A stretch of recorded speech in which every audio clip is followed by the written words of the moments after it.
जय हिंद दोस्तों। आइए शुरू करते हैं कंपनी रूल के साथ, जो कि 1773 से 1858 तक रहा।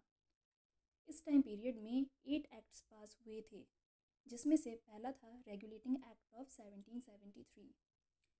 3 चीज़ों की वजह से इस एक्ट की बहुत ज़्यादा कॉन्स्टिट्यूशनल इम्पोर्टेंस थी। वो 3 ऐसी चीज़ें क्या थी, आइए जानते हैं।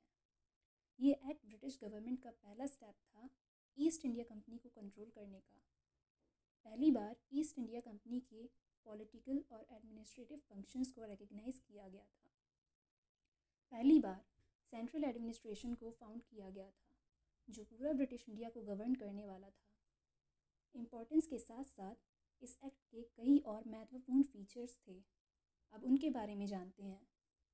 इस एक्ट के कुल मिला के 5 फीचर्स हैं, जिनके बारे में हमें पता होना चाहिए। पहला फीचर, गवर्नर ऑफ बंगाल को गवर्नर जनरल ऑफ बंगाल बना दिया गया था और 4 मेंबर्स की एक एग्जीक्यूटिव काउंसिल बनाई गई थी उन्हें असिस्ट करने के लिए। इंडिया के पहले गवर्नर जनरल थे लॉर्ड वॉरेन हेस्टिंग्स।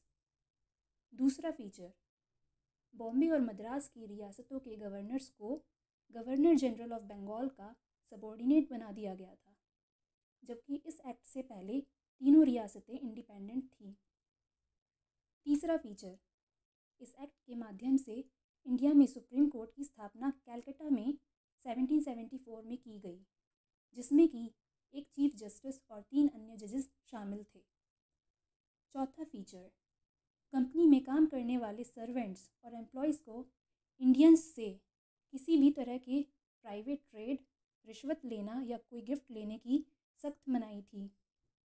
पांचवा फीचर, ब्रिटिश गवर्नमेंट ने ईस्ट इंडिया कंपनी पर अपना कंट्रोल बढ़ाने के लिए कोर्ट ऑफ डायरेक्टर्स को अपॉइंट किया, जो कि एक गवर्निंग बॉडी का काम करेगी और कंपनी के रेवेन्यू, सिविल और मिलिट्री अफेयर्स से जुड़े कामकाज की रिपोर्ट्स ब्रिटिश गवर्नमेंट को देगी। आने वाले वीडियोस में जानेंगे बाकी एक्ट्स के बारे में।